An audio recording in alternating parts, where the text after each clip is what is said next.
Yan, okay. Number 1.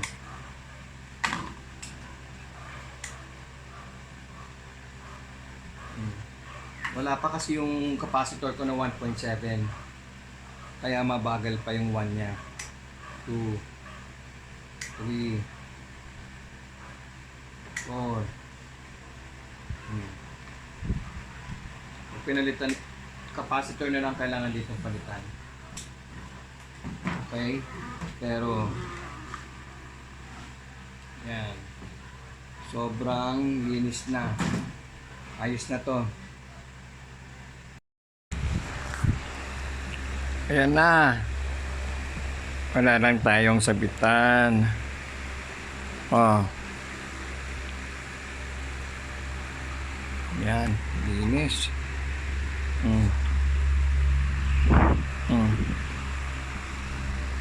Papalitan na lang to ng mas malakas pang capacitor.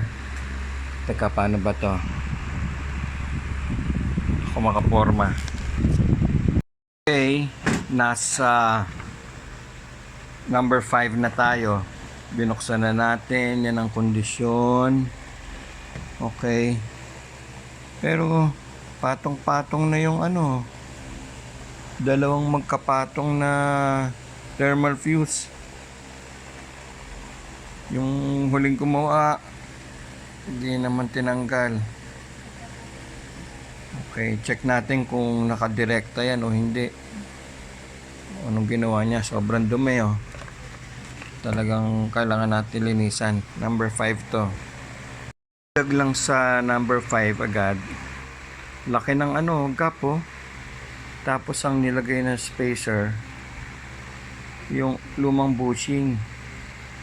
Tapos ang laki ng space, so dapat siyang konti lang. Hindi masyadong gumagalaw yung ayan laki ng ginagalaw, nawawala yung rotor dun sa magnet.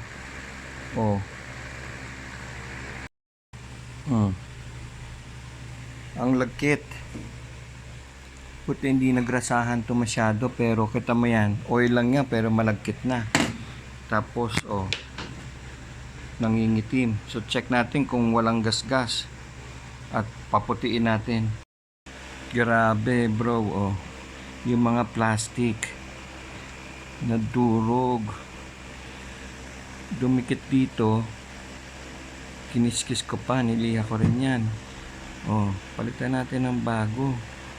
Grabe nag-disintegrate, nadurog.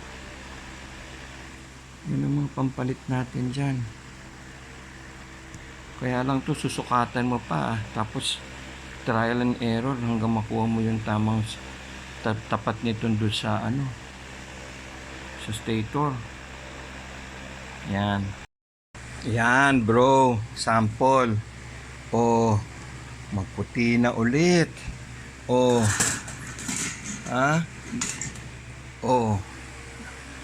Magputi na ulit lahat yan. Parang bago na. Makina na tayo, mag-assemble na. Yan. Natin bago natin saraduhan. Ang lambot Ang ganda na ng spacing ng allowance maputi na ang shafting, lambot na. Tingnan mo ang spacer yan, bago. Yun Saka yung mga washer linis Okay, sara na natin.